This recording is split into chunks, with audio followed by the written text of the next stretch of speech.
Hello and welcome to a coffee break conversation with a difference. Here today we're in the studio and I'm delighted to welcome the one and only Kris Broholm to the studio from Actual Fluency. Kris, you're very, very welcome. Thank you for having me, and thank you for saying the name in a special way. So give us it again. Broholm. Broholm. Yeah. Okay. I feel like you speak better Danish if you just relax. You have to chill. Yeah. You have to embody the Danish spirit. Yeah, I suppose it's all about being calm and really not is, too overstated. Yeah. I think so. I think Danish people are very understated in a way. Sounds good. So when you speak the language, just chill. Just chill. Okay, That's a good tip, bit of advice. Indeed, a good bit of advice for any language, speaking any language, because I think if you just chill and get on with it, then that tends to work that bit more. Yeah, because if you don't, then you sound really like you're forcing it. Yeah. And if language is anything, it's not forced. Absolutely. It's the most natural thing ever. So, on Coffee Break Conversations, we tend to talk to either learners, Coffee Break members of the community, or indeed Coffee Break, special guests, shall we say. And Kris is very much a special guest today. He's come up to visit us in Glasgow. We're delighted to have him here. And we thought we'd take the opportunity to have a little chat in the Coffee Break kitchen.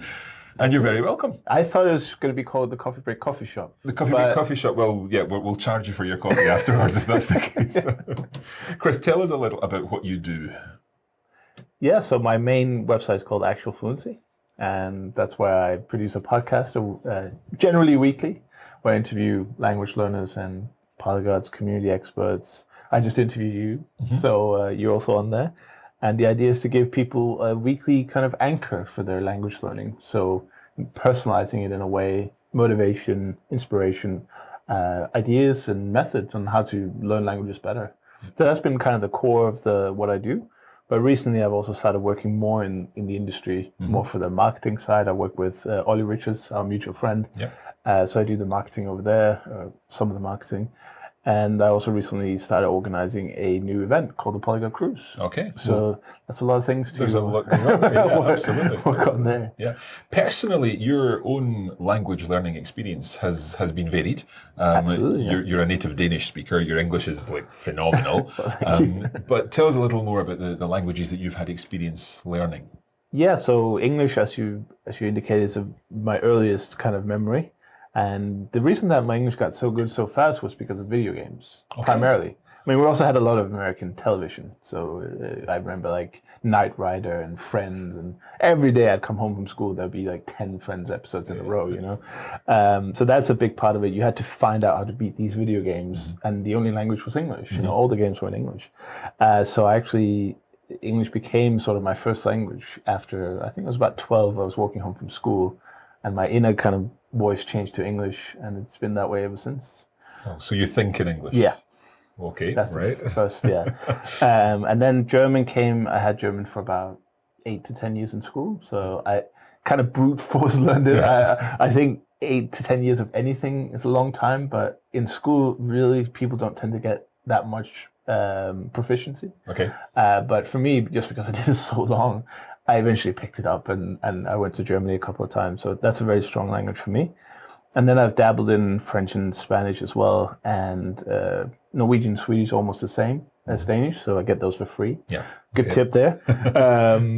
And then I've recently added Russian in the last few years, which really showed me the challenges of learning a completely foreign language. And it's the first language that I had absolutely no idea about going into it.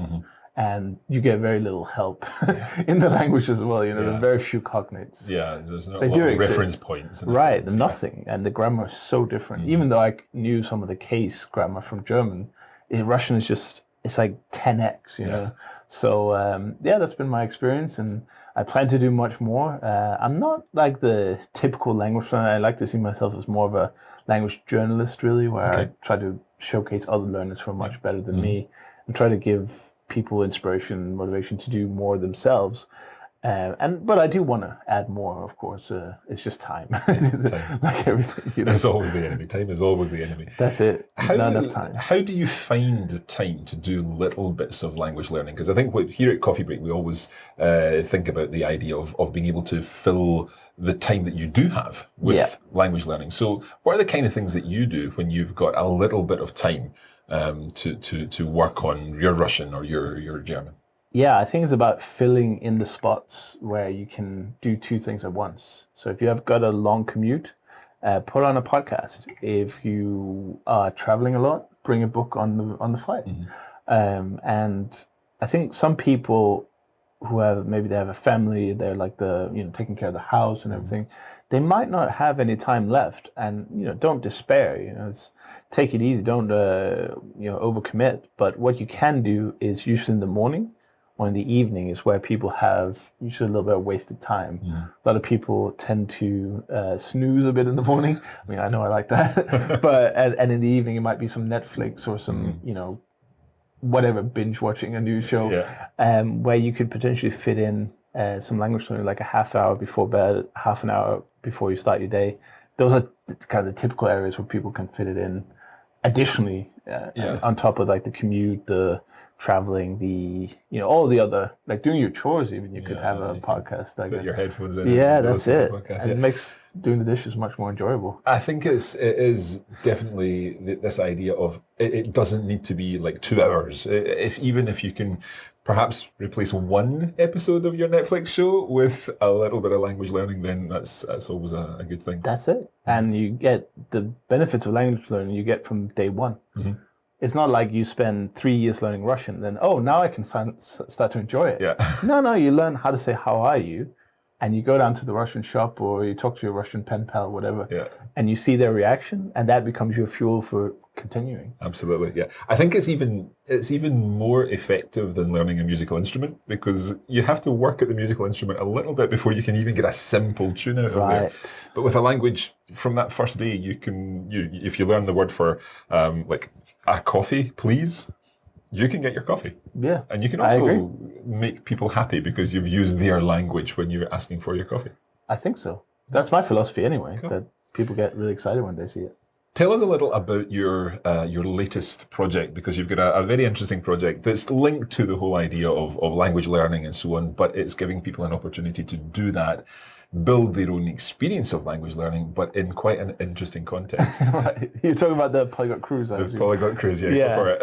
So, shaming myself a little bit for building another event that starts with the word polyglot. I think every single word for a group of people has been done now. Polyglot gathering, conference, Langfest, symposium, it's all done. But so the cruise really builds on my favorite parts of the different conferences. I love going to conferences, but not for the presentations. Yeah. Some people like the presentations. I'm more for seeing people. So I used to hang out in the hallways and just talk to whoever was there. And I thought, how can we kind of do that, but still have some presentations? Yeah. So I thought, there's this cruise called the Nomad Cruise, where they're basically full-time travelers going on a cruise ship, having their conference there. And I thought, that's so easy. I mean, that sounds perfect for us. So that's how the Polyglot Cruise came to be. And we're going to be sailing around the Mediterranean Sea. And we're going to be stopping in, Mallorca, Malta, Italy, and it starts in Barcelona. So you have, 6 languages you could probably get into there. Absolutely. And it's a very easy program, whereas the conferences are typically from morning till evening. This is like a few hours in the afternoon. So you've got the whole day to explore wherever we are in the world, get off the ship, relax. Then you come back. We spend a little bit of time in our private area, just doing some masterminding, some presentations. I've got some great speakers lined up. And then in the evening, we go for dinner together. We might go to the bar afterwards, or the disco if people are feeling it. Or people might go to the spa. It's a completely flexible holiday where you can bring your partner for once. Okay. Your non-language interested partner. Or indeed, language interested. Some are. So. Or perhaps someone to convert. Yeah, right. Being a language learner. I would hope so, yeah. But that's the point. You can bring your family as well. Yeah. It's not really great. You can bring your family to the other conferences, but it's just, if there's presentations for 9 hours at a university, I mean, what's the spouse really going to... You're not there together, Whereas on the cruise, you're all there together, and you can do exactly what you want. You don't have to come to every presentation either. If you'd rather be in the spa or in the pool or, off the ship, do it. It's totally flexible. So how do people find out more about Actual Fluency and then the cruise and so on? Yeah, so actualfluency.com is like the hub for everything. Polyglotcruise.com also, you can find all the information about the cruise. So it's in April 2020, and hopefully there'll be one next year as well, or the year after that. Cool. Hopefully. Before Kris goes, we need to do a little bit of dansk. Dansk. Nou, jeg taler ikke så meget dansk, men jeg liker at praktisere dansken min. Kan I sige det? Or min dansk? Nej. Jeg kan godt lide. Ja. At øve. Okay. Øve. Mit dansk. Mit dansk. Yeah. Mit dansk. Okay. Yeah. Danish, I think, very, very difficult.